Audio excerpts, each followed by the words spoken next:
თავი კითხვას ლევან ყიფიანი უპასუხებს საღამოშტობისა ბატონო ლევან დიდი მადლობა რომ მოახერხეთ და ხართ ჩვენი სტუმარი. მადლობა თქვენ მოკლედ. ცოტა ხნის წინ ხვდებოდით UEFA-ს აღმასრულებელი კომიტეტის წევს გრიგორი სურკის, ხვდებოდით თქვენ პრემიერ-მინისტრი, ასევე ენერგეტიკის მინისტრი, თუმცა იქ არ იყვნენ ფეხბურთის ფედერაციის მაღალჩინოსნები. რატომ?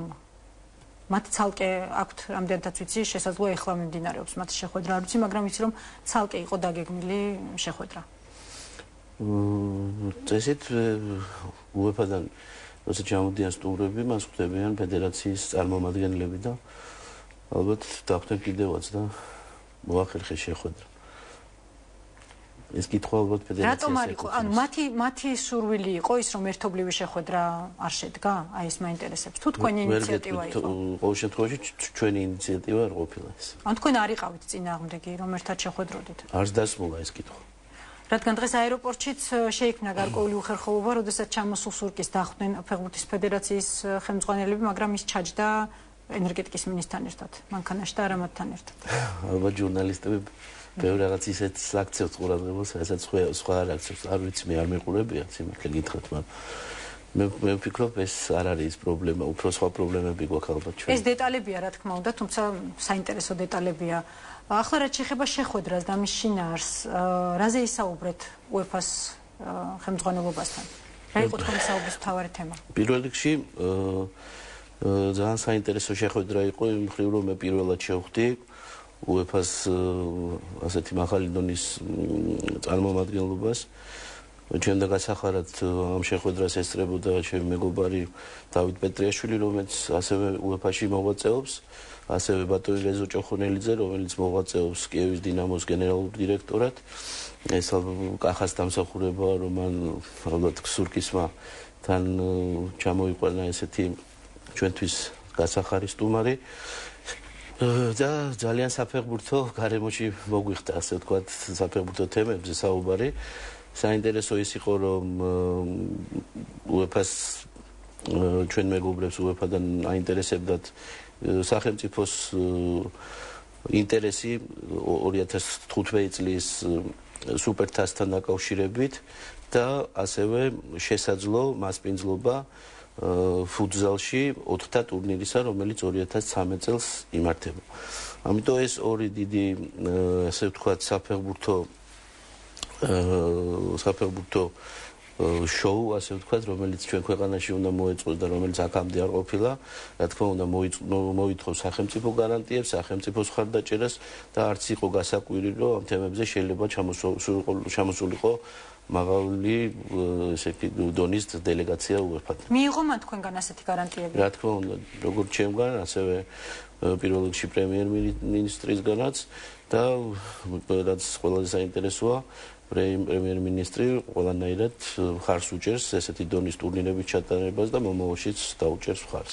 ბატონო ლევან სურკისმა გააკეთა განცხადება აეროპორტშივე, რომ UEFA-ს ექნება შესაბამისი რეაქცია, თუ ხელისუფლება მოისურვებს ფეხბურთის ფედერაციის საქმიანობაში ჩარევასო. რას ნიშნავს ეს განცხადება? თქვენთვის როგორც მინისტრისთვის? ეს ნორმალური, ესე იგი, მომენტია, როცა ხელისუფლება იცვლება, ალბათ UEFA-ს ინტერესი არის თუ რა პოზიციას დაიჭირებს ფედერაციის მიმართ კონკრეტული ხელისუფლება. ამიტომ ეს კითხვა ყოველთვის ჩდება ხოლმე ასეთ დროს, როცა ხელისუფლება იცვლება და მე აქ პრობლემას ვერ ხედავ ვერანაირს.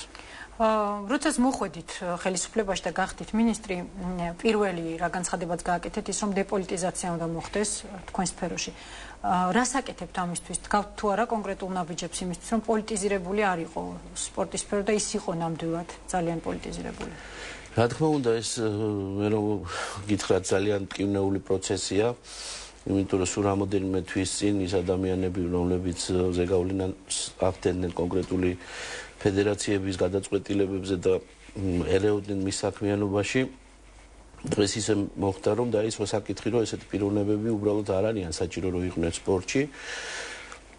და ამ მიმართულებით გადაიდგა ნაბიჯები შესაბამისად თქვით რომ არ არის საჭირო თქვა სხვადასხვა შეიძლება სხვადასხვა ადამიანებს კონდეთ თავისი შეხედულება, პოლიტიკური შეხედულება, მაგრამ ეს არ უნდა იყოს იმის მიზეზი, რომ ზეგავლენო მოახდინო კონკრეტულ პიროვნებებზე ან კონკრეტულ რაღაც პირთა ჯგუფზე, რომელიც მუშაობს ფედერაციებში.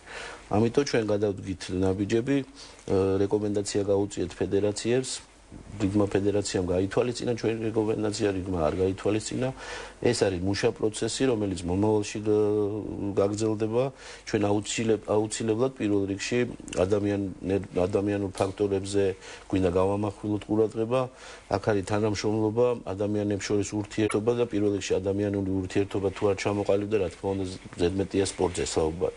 ამიტომ ჩვენ გავთ ამ მიმართულებით ნაბიჯებს, მომავალშიც გადავდგავთ და ყველანაირად შევეცდებით, რომ კონკრეტული ერთი პარტიის ან პარტიის ჯგუფის გავლენის ქვეშ არ მოექცეს სპორტის რომელიმე სახეობა. კიდევ რის შეცვლას აპირებთ ამ სფეროში, რა არის ძალიან საჩქარო იმისთვის, რომ გაიზარდოს უბრალოდ საქართველოს წარმატებები ამა თუ იმ სპორტის სფეროში, მაგალითად ფეხბურთში, რომელიც თქვენთვის განსაკუთრებულად ახლობელია, ალბათ. თქვენ ამბობდით, რომ ბიზნესი უნდა დავაინტერესო სპორტითო. თუ დაიწყეთ ამ ხრივ ნაბიჯების გადადგმა და კიდევ რა მთავარი ცვლილებებია გასატარებელი? ცვლილებები ძალიან ბევრია გასატარებელი. ჩვენ დავიწყეთ ამ მიმართულებით, რომ განვაცხადეთ, რომ დეპოლიტიზაცია უნდა მოხდეს.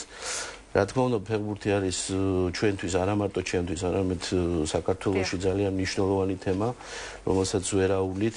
ამ შემთხვევაში, როცა მოვხდი სამინისტროში, პირველი რაც მოვიკითხე, ის რესურსი, რა რესურსია დახარჯული თქვათ იგივე ფეხბურთის განვითარებისთვის და ჩემ თვალებს არ დაუჯერე, როცა ბოლო 2006 წლიდან 2005 წლიდან დღემდე დაახლოებით 50 მილიონი არის დახარჯული ფეხბურთის მიმართულებით და მაყურებლისთვის მომინდია შემდეგ კომენტარი.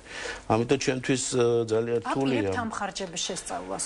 რა თქმა უნდა, ჩვენ გვაქვს უფლება ყველანაირად შევისწავლოთ ყველანაირი ხარჯი, რა თქმა უნდა, იმ კანონების ფარგლებში და იმ შესაძლებლობებში, რომელიც გააჩნია სახელმწიფოს და არ უნდა დაირღვეს ის ურთიერთობა, რომელიც არსებობს სახელმწიფოსა და დამოუკიდებელ ფედერაციებს შორის. რა თქმა უნდა, ეს მათთან კონსულტაციაში და მათთან თანამშრომლობით უნდა მოხდეს და ჩვენ ყველანაირად შევეცდებით დავამტკიცოთ, თქვათ, ან უარყოთ ის მიზნობრიობა, თუ რამდენად სწორედ იქნა ეს გაკეთებული, ან პირიქით. ამიტომ ეს მუშა პროცესია ყოველთვის, ეს არ არის მყივნეული და ვიღაცას თუ უნდა რომ ამისგან რაღაცა, ესე თქვათ, გაიბეროს ბუშტი და შემდეგ გასკდეს უცბად, ესე არ მოხდება. ეს არის თანმიმდევრული პროცესი, რომელიც ყველა თანამედროვე ქვეყანაში და განვითარებულ ქვეყანაში არსებობს. და რატო ბიზნესთან გქონდათ უკვე შეხვედრები? ბიზნესაც შეეხება. მე მქონდა რამოდენიმე შეხვედრა სხვადასხვა წრეებთან ბიზნესის. ძალიან საინტერესოა, რომ ბიზნესი დგას სპორტთან, დღესაც დგანან იმის და მიუხედავად, რომ კანონმდებლობა არის მოუხერხებელი იმისთვის, რომ სპორტში ინვესტიცია იყოს საინტერესო და ბიზნესმენები დაფასებული იყვნენ ამ ხრივ. ამიტომ ჩვენ გვინდა რომ რაღაცნაირად პირველი რაც ჩვენ ვქენით, ესე იგი ფედერაციებთან ურთიერთობების დარეგულირებას შევეცადეთ და მეორე არის რომ აუცილებლად მოვახერხოთ შეხვედრა იმ ბიზნეს წრეებთან, რომლებიც დაინტერესებული იქნებიან მომავალში სპორტით და არიან დღეს ეს ბიზნესმენები, რაც მთავარია არის კიდე ის ადამიანები ბიზნესში, რომლებიც მომავალში აქვთ სურვილი, რომ სპორტში დააბადონ, მაგრამ რა თქმა უნდა, ისმის კითხვა თუ იქნება შესაბამისი კანონმდებლობა. აი ამ კანონმდებლობაზე ფიქრი ალბათ სახელმწიფოს მთავარი მიზანი უნდა იყოს ამ მიმართულებით ჩვენ ვქმნით უკვე ჯგუფს სამინისტროში, რომელიც იქნება მოტივირებული იმისთვის, რომ შექმნას ისეთი კანონები, როგორც სპორტული, ასევე ახალგაზრდული კუთხითაც, რომ მოხდეს შემდეგ მასზე დაყრდნობა და იმ რეფორმების გატარება უკვე რეალობაში, რომელიც აუცილებელია ჩვენი სპორტის განვითარებისთვის და სპორტი უნდა იყოს ქვეყანაში ყველასათვის. ეს მასობრიობას ეხება პირველ რიგში და არ ვეხები მე მაღალი მიღწევების სპორტს, რომელზეც დღეს ჩვენ და საუბედურად ჩვენი უმეტესი ნაწილი ჩვენი მოსახლეობისა აპელირებს დღეს სპორტი არ არის ხელმისაწვდომი ყველასათვის მე ეს მინდა გითხრა და ის რაოდენობა რომელიც არსებობს და ის რეგრესი სპორტში ჩაბულობისა ძალიან ხალხში საცემია. ეს არის პრობლემა რომელიც შემდეგ განაპირობებს გარკვეულ წარუმატებლობას ამა თუ იმ სფეროში. ეს რა თქმა უნდა ეს არ არის ძირითადი პრობლემა, მაგრამ ეს შემადგენელია იმ ყველაფრისა რა პრობლემაც არსებობს ჩვენთან. ანუ ჩამოყალიბდეს ის სისტემა რომელიც აუცილებელია რომ ადამიანები დაწყებული ადრეული ასაკიდან დამთავრებული საპენსიო ასაკამდე ჩართული იყვნენ ყველანი სპორტულ აქტივობაში. ეს არის სახელმწიფოს ძირითადი როლი და მნიშვნელობა, რომ ეს განახორციელოს. ამიტომ ჩვენ ყველაფერს გავაკეთებთ იმისთვის, რომ შევქმნათ წინაპირობები ამისთვის. და კიდევ ერთი თქვენი აზრით უნდა იყოს თუ არა სახელმწიფოსთვის გარკვეული პრიორიტეტები, ანუ პრიორიტეტული სახეობები, სადაც მეტი შანსია წარმატების მიღწევის და დაუშვათ ჩაიდოს მეტი რესურსი იქ იმისთვის, რომ თუნდაც რამდენიმე სახეობაში საქართველოს იყოს ძალიან წარმატებული ქვეყანა. რა თქმა უნდა იყოს ესეთი სპორტის სახეობები ყველა მე ისევ მაგალითი მომყავს ევროპული ქვეყნებიდან, იმიტომ რომ ჩვენმა ევროპელმა მეგობრებმა ძალიან გაგვასწრენ სპორტის მიმართულებით, ძალიან დიდი პროცესებია დაწყებული იქ, ამიტომ ჩვენ რა თქმა უნდა იქ არა ბრმად გადმოვიღოთ იქაური თქვათ რაც ხდება, არამედ ჩვენიეული უნდა შევქმნათ, რა თქმა უნდა იმ გამოცდილების გათვალისწინებით. ამიტომ ძალიან მნიშვნელოვანია ჩვენი კურსი ვიქონიოთ სპორტის განვითარების თვალსაზრისით. რაც შეეხება იმ ძირითადიც არსებობს, თქვათ, პირველი რაც ჩვენ უნდა გადავდგათ, ჩვენ თქვით და დღესაც მინდა დაგიდასტუროთ, რომ სპორტის ინსტიტუტის არსებობა, უმაღლესი სასწავლებლის ეს არის ძალიან პრიორიტეტული ქვეყნისთვის და ამისთვის ჩვენ უკვე ნაბიჯები გადავდგით და სულ რამოდენიმე ხანში ალბათ ის სამართლიანობა აღდგება, რომ 6 წლის დახურვის და გაუქმების შემდეგ სპორტის აკადემია აღდგება, რა ფორმით იქნება ეს, რა თქმა უნდა ეს კოოპერაციაში და თანამშრომლობაში უნდა გავაკეთოთ იგივე განათლების სამინისტროსთან, ეკონომიკის სამინისტროსთან, რა მიმართულებითაც ჩვენ უკვე დავიწყეთ მუშაობა და იმასაც მოგახსენებთ კიდევ ერთხელ, რომ არც ერთი ადამიანი არ უნდა დარჩეს სპორტის გარეშე. ეს არ არის ხმამაღალი სიტყვა, ეს არ არის ლოზუნგები. ადრე იყო რომ გვეჩვენებოდა ლოზუნგებად, მაგრამ დღეს ეს ლოზუნგი არ არის. ეს რეალობაა ბევრი ქვეყნისთვის. ბევრი ქვეყნისთვის ეს ნამდვილად რეალობაა. ძალიან დიდი მადლობა. დიდი მადლობა თქვენ. თავარ კითხვას ლევან ყიფიანი პასუხობდა, მე ხვალმდე გემშვიდობით მშვიდობიან ღამეს გისურვებთ.